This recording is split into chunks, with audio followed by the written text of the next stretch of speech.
Your family stories matter. Preserve them forever with a custom video interview from Persona.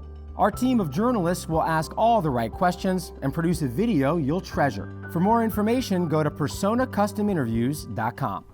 Hi, welcome to Persona Interviews on 06880. I'm Jen Berniker. Today we're joined by Democratic candidate for Board of Ed, Lee Goldstein. Thank you for joining us, Lee. Thank you for having me. So I'd like to ask you a little bit about yourself, since some people may not know you yet. Can you tell us, I know you were a PTA president, co-president at Coleytown for 2 years. You're a former high school English teacher. You grew up in Norwalk. Is there anything else you'd like to say about yourself and why you're running for Board of Ed? Sure. So yes, I was a high school English teacher. I've also been elected. I served on the Board of Education in Bedford, New York. And for the past 2 years, I've been PTA co-president at Coleytown Middle School. I was PTA co-president there during our crisis when the building was closed and all our students and faculty went to Bedford and the high school. And the reason I'm running is that over the course of this past year, as I've been working with the board and our town, I've seen things I'd like to change, and I'd like to bring a new perspective to the board, to bring more of a culture of accountability and responsiveness. And I'd like to restore trust to the process. How would you do things differently? It's been a bit of a frustrating time as parents watching the process, trying to be patient, but understanding the challenges. How can it be done in a less frustrating way?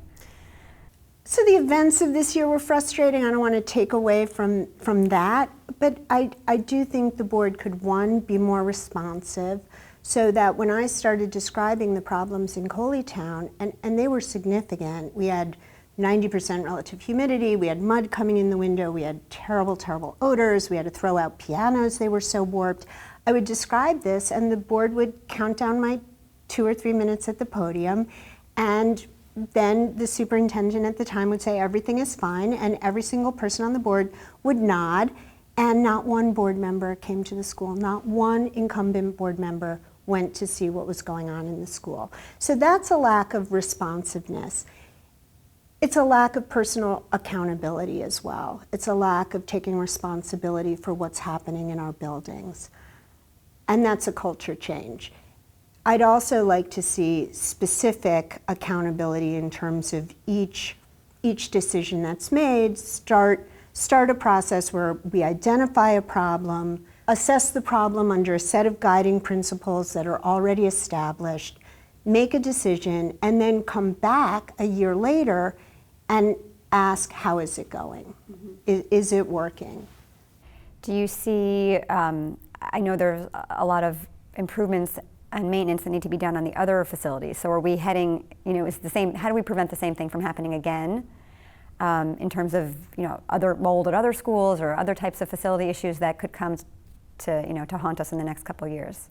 So again, we need to start with what we have. We have now a facilities report that may be superficial, but someone has at least begun the process of looking at every building. But it has to be done within the context of the whole system.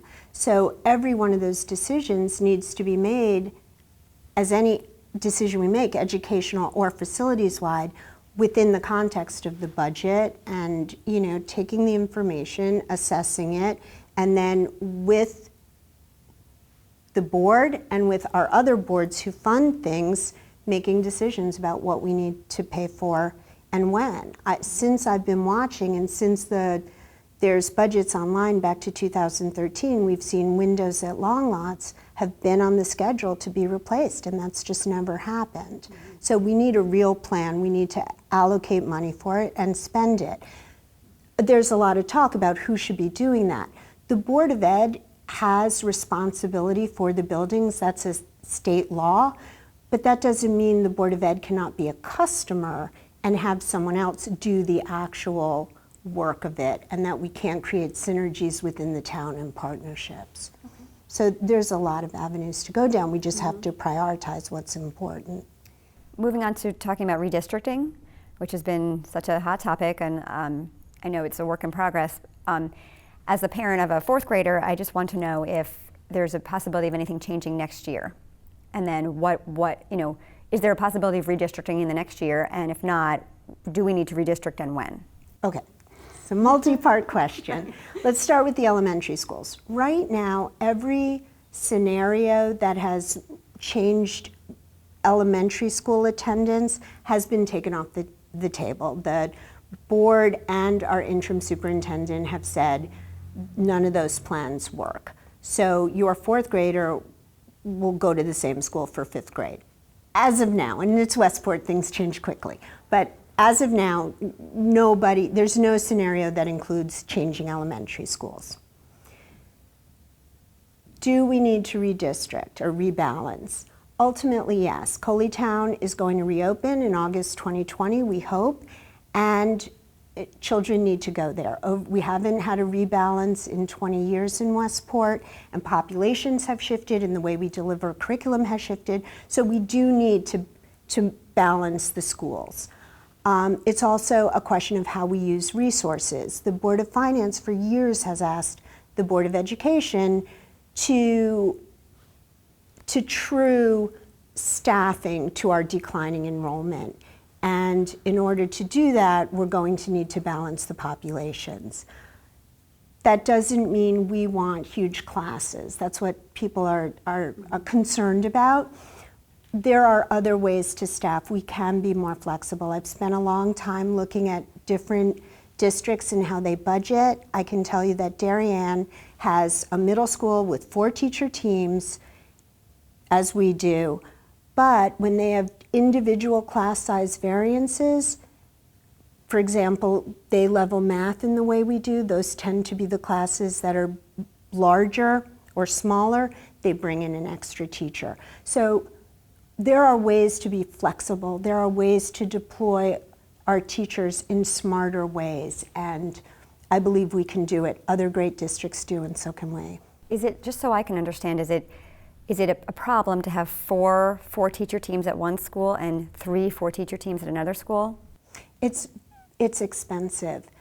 That would give us middle school classes of 20 at Bedford and in the teens at Coleytown. And I just don't know where that money comes from.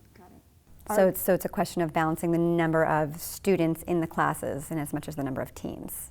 It's a question of balancing the 2 schools' populations. Right. Stepping aside from redistricting and Coley Middle for a moment, are there other priorities? I know obviously superintendent, aside from superintendent, what else do you think are top priorities for the Board of Ed in the coming years? I think the top priority for the Board of Ed, now and always, is ensuring the wonderful education of every student in Westport while respecting the needs of our taxpayers and town. How about, is start time high on your agenda? Start time is high on my agenda. I think, I said this wrong in the debate, so let me get it right. I believe our high school and middle school should start later. No school should start. Our committee recommended a start time of 8 o'clock, and I support that. That's great to hear. Thank you so much for joining us, Lee. We wish you good luck. Thank you for having me. Thank you for joining us on Persona 06880.